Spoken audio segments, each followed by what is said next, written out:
کسی خاص ترتیب سے کسی وقت. ہاں البتہ میں بتانے لگوں کہ 10 مرتبہ پڑھنا اس وقت میں سنت یا واجب یا مستحب تو پھر بے شک یہ میں غلط کہوں گا وہ بدعت ہوگی. لیکن اپنی کسی ترتیب کو اختیار کر لینا کسی خاص وجہ سے اس میں کوئی مناسب نہیں. سمجھا گفتگو ہے. اور دوسری بات کیا پوچھی؟ وہ یعنی معنی کے اعتبار سے ایسے صرف اللہ کہنا یا صرف اللہ کہنا تو اس میں معنی اس کا ایک صحیح بنے گا. لیکن یذکرون اللہ قیاما وقعودا سے کیا معنی؟ کیا معنی بتا بھائی. جو اللہ کا ذکر یعنی کیا معنی؟ بس پوری اسما رب کا اس کے کیا معنی؟ اپنے پروردگار سے جن کا نام لے. نام کیا ہے؟ اللہ ہے. ختم.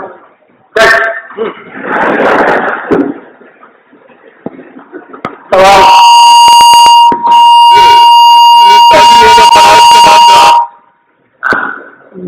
یہ ہاتھ اٹھا کر کھاتے تھے یا بغیر ہاتھ اٹھا کر؟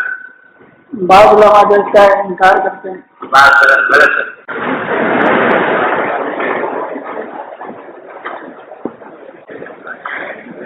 صحیح سلام کے ساتھ وبرکاتہ کا لفظ بھی ہے یا نہیں؟ جی السلام علیکم ورحمۃ اللہ وبرکاتہ. جی یہ آخر میں برکاتہ کہنا صحیح شامل ہے شامل نہیں ہے؟ کسی کو سلام کرنے میں یہ آخر میں جو سلام کہتے ہیں نماز میں نہیں برکات. سوال جی حضرت. سر یہ ظہر کی 4 سنتیں جو ہیں ان کی جو آخری جو 2 رکھتے ہیں ان میں سورہ فاتحہ کے ساتھ سورت ملانا کیسے ہیں؟ واجب ہے. جی حضرت پڑھیے. بسم الله الرحمن الرحيم. باب يستقبل الإمام الناس إذا سلم. وبسند متصل منا إلى الإمام الحمام حافظ الحجة أمير المؤمنين في الحديث أبي عبد الله محمد بن إسماعيل الجوفي البخاري رحمه الله تعالى ومتعنا بعلومه وقيوده وبركاته آمين. وبه قال حدثنا موسى بن إسماعيل قال حدثنا موسى بن إسماعيل قال حدثنا جرير بن حازم قال حدثنا جرير بن حازم قال حدثنا أبو رجاء عن سمورة بن جندب رضي الله تعالى عنه قال كان النبي صلى الله عليه وسلم إذا صلى صلاة أقبل علينا بوجهه. جب آپ نماز پڑھتے تو ہماری طرف اپنا چہرہ مبارک کر کے بیٹھتے تھے وہ ہماری طرف پڑھتے. اب اس پر عمل کرتے ہوئے جتنے غیر مقررین ہیں وہ سب کہتے ہیں کہ 5 نمازوں میں بیٹھنا ضروری ہے مقتدیوں کی طرف. حنفیہ کا کہنا یہ ہے کہ نبی کریم صلی اللہ علیہ وسلم سے مختلف روایات ثابت ہیں نماز کے بارے میں. ایک روایت یہ ہے کہ آپ ہماری طرف چہرہ کر کے بیٹھتے تھے اور ایک روایت یہ ہے کہ جو ہی سلام کرتے تھے سلام کرنے کے فوراً بعد آپ وہ سنتیں پڑھنے کے لیے کھڑے ہو جاتے. بعض روایت نہیں آیا. بعض آیا کہ آپ جو ہے یہ پڑھتے کہ اللہ من تسلام ان کے سلام ہو جاتے. تو مختلف روایتیں. اس روایت کا تقاضا یہ ہے کہ مقتدیوں کی طرف رخ کر کے بیٹھے. وہ جو روایت آتی ہے کہ فوراً آپ کھڑے ہو جاتے تھے تو مقتدیوں کی طرف رخ نہیں کیا بلکہ سیدھے کھڑے ہو گئے. تو حنفیہ نے دونوں میں تقدیر یہ کی ہے کہ اگر نماز کے بعد سنتیں ہیں تو آدمی پھر مقتدیوں کی طرف رخ نہ کرے بلکہ مختصر دعا کر کے نماز پڑھنے کے لیے کھڑا. اور اگر نماز کے بعد سنتیں نہیں ہیں جیسے فجر میں اور عصر میں تو پھر مقتدیوں کی طرف رخ کر کے جائیں. اس طرح دونوں میں روایتوں میں تقدیر ہو. جی وبه قال حدثنا عبد الله بن مسلمة عن مالك عن صالح. سر یہ جب مقتدیوں کی طرف امام صاحب منہ کریں گے تو پورا پھر جائیں گے یا آدھا؟ دونوں جائیں. اور دائیں طرف سے زیادہ دائیں طرف. جی وبه قال حدثنا عبد الله بن مسلمة عن مالك عن صالح. وبه قال حدثنا عبد الله بن مسلمة عن مالك عن صالح بن كيسان عن عبيد الله بن عبد الله بن عتبة بن مسعود عن زيد بن خالد الجهني رضي الله تعالى عنه أنه قال صلى لنا رسول الله صلى الله عليه وسلم رسول الله صلى الله عليه وسلم صلاة الصبح بالحديبية على إثر سماء كانت من الليل فلما انفرغ أقبل على الناس فقال هل تدرون ماذا قال ربكم عز وجل؟ قال الله ورسوله أعلم. قال أصبح من عبادي مؤمن بي وكافر فأما من قال مسرنا بفضل الله ورحمته فذلك مؤمن بي كافر بالكوكب وأما من قال مسرنا بنوع كذا وكذا فذلك كافر بي مؤمن بالكوكب. وبه قال حدثنا سمجھے حدیث گزری پہلے اگر ذالک میں خالد فرماتے ہیں کہ نبی کریم صلی اللہ علیہ وسلم کا نماز پڑھائی صبح کی نماز حدیبیہ تو علی سماعی کانت من اللیل اور یہ نماز پڑھائی تھی ایک بارش کے بعد جو رات میں ہوئی تھی، رات میں بارش ہوئی تھی، بارش کے بعد آپ نے صبح کے وقت میں نماز پڑھی. فلما سر جب نماز سے فارغ ہوئے تو اکبر علنا تو لوگوں کی طرف آپ متوجہ ہوئے فقالا اور فرمایا هل تدرون ماذا قال ربكم عز وجل، کیا جانتے ہو کہ ہمارے پروردگار نے کیا فرمایا ہے؟ قالوا اللہ ورسولہ اعلم. قال آپ نے فرمایا کہ اللہ تعالیٰ نے یہ فرمایا ہے کہ اصبح من عبادی مؤمن بی وکافر، میرے بندوں میں سے کچھ لوگوں نے صبح کیا اس حالت میں کہ وہ مومن سے بنتا ایمان لائے ہوئے تھے مجھ پر، اور کچھ لوگوں نے صبح کیا اس حالت میں کہ وہ میرے لیے کافر تھے. فاما من قال مسرنا بفضل اللہ ورحمتہ، جس شخص نے یہ کہا کہ ہم پر بارش ہوئی اللہ کے فضل اور رحمت سے فذلک مؤمن بھی، تو مجھ پر ایمان رکھتا ہے، کافر بالکوكب ستارے کا انکار کرتا ہے.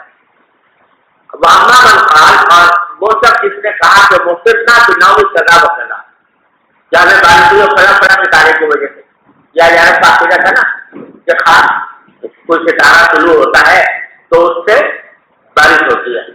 تو جس شخص نے یہ کہا کہ فلاں ستارے سے ہوئی ہے فضالی کا کافر بھی مومن بالکوكب، تو میرا انکار کر رہا ہے اور ستارے پر ایمان لا رہا ہے، یہ کفر کی بات. جی وبه قال حدثنا عبد الله بن منير سمع يزيد بن هارون قال أخبرنا حميد عن أنس بن مالك رضي الله تعالى عنه قال أخبر رسول الله صلى الله عليه وسلم الصلاة ذات ليل إلى شطر الليل ثم قال علينا فلما صلى أقبل علينا بوجهه فقال إن الناس قد صلوا ورقدوا أو إنكم لن تزالوا في الصلاة ما انتظرتم الصلاة.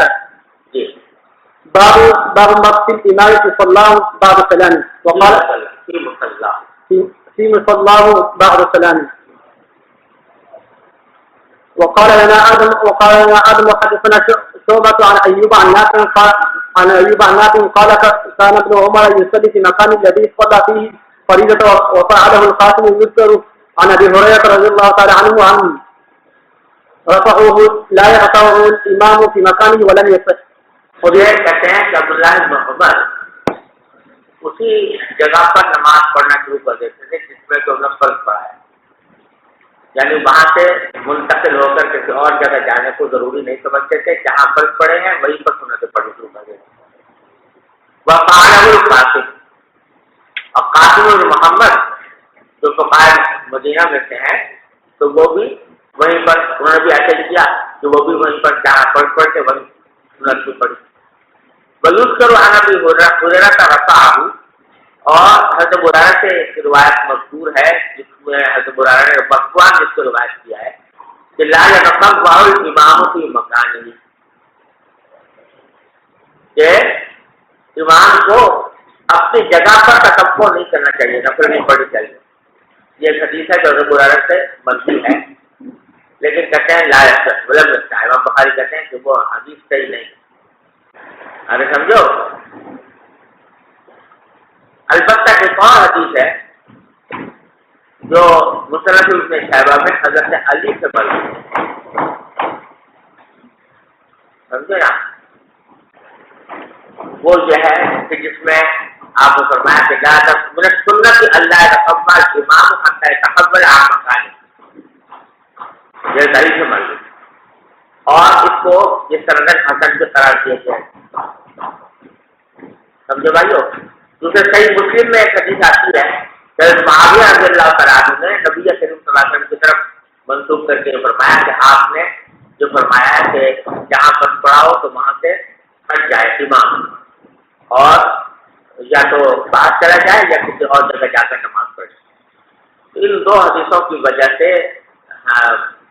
زیادہ تر ہم فقہاء حنفیہ خاص طور پر یہ کہتے ہیں کہ امام جو چاہیے کہ اپنی جگہ سے تھوڑا بہت ہٹ جائے، مقتدیوں کے لیے ضروری نہیں، لیکن امام اپنی جگہ سے کچھ ہٹ جائے۔ جی سوال ہے تو جی یہاں پر امام بخاری نے فرمایا قال لنا، ویسے جو ہے وہ حدثنا کہتے ہیں، اس کی وجہ کی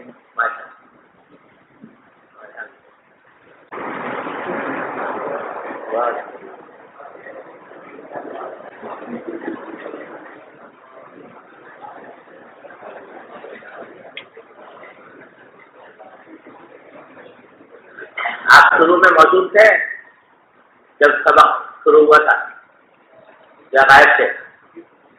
موجود تھے، جسمن روحان کہیں اور ہو گیا۔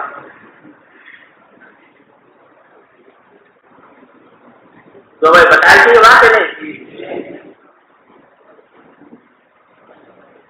وہاں بتایا تھا کہ امام بخاری رحمۃ اللہ علیہ کی یہ احتیاط ہے کہ جب کسی محدث سے اس کے حلقہ درس میں حدیث سنتے ہیں تو حدثنا کہتے ہیں، اور اگر حلقہ درس نہیں ہے ویسے ملاقات میں کہیں ملاقات ہو گئی اور اس میں مذاکرے کے طور پر انہوں نے کوئی حدیث ذکر کی تو وہاں حدثنا نہیں کہتے، قال لنا حدثنا۔ یہ بات بتائی تھی، چلو جی۔ وبه قال حدثنا ابو الوليد هشام بن عبد الملك وقال حدثنا ابراهيم بن سعد قال حدثنا الزهري عن هند بنت الحارث عن ام سلمة رضي الله تعالى عنها وعنهم ان النبي صلى الله عليه وسلم كان اذا سلم يمكث في مكان يسيرا. قال ابن شهاب فنراه والله اعلم بكي ينفذ من ينفذ من النساء.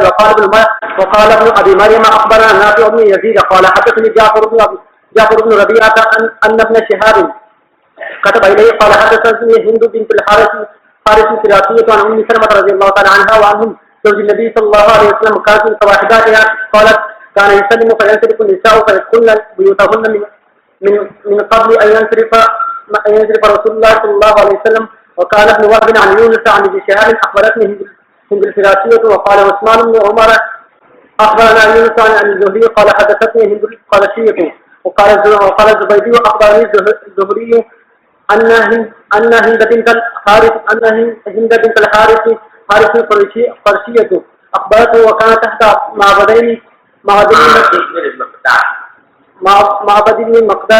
وابن مليزها فقالت كل على أزواج النبي صلى الله عليه وسلم. وقال سعيد عن الزهري وقال ابن أبي عتيق عن الزهري عن هند الفراسية. وقال ليس حدثني يحيى بن سعيد حدثه ابن شهاب عن امرأة من قريش حدثته عن النبي صلى الله عليه وسلم. یہ ساری روایتیں جو امام بخاری حدیث سے پہلے گزر گئی ہے، ساری روایتیں امام بخاری نے نقل کی ہیں یہ بتانے کے لیے کہ ہند بنت الحارث قرشیہ کا نام لینے میں راویوں نے مختلف تفصیلات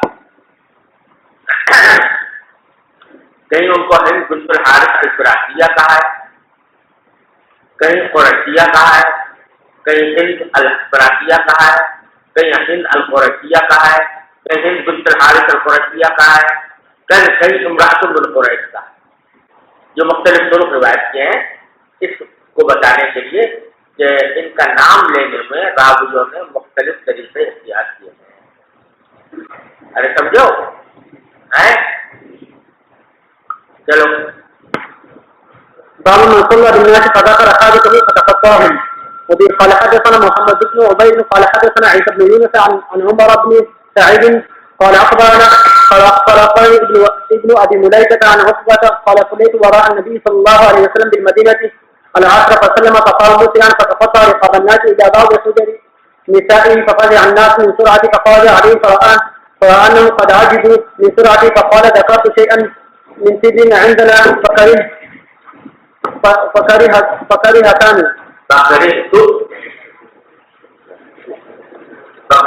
أن يحدثني فعملت بقسمته. عقبہ بن عامر رضی اللہ عنہ فرما رہے ہیں کہ صلیت وراء النبی صلی اللہ علیہ وسلم بالمدینہ العصر، میں نے حضور اقدس صلی اللہ علیہ وسلم کے پیچھے ایک مرتبہ عصر کی نماز پڑھی، وسلم آپ کا سلام پھیرا، فقام مسرعا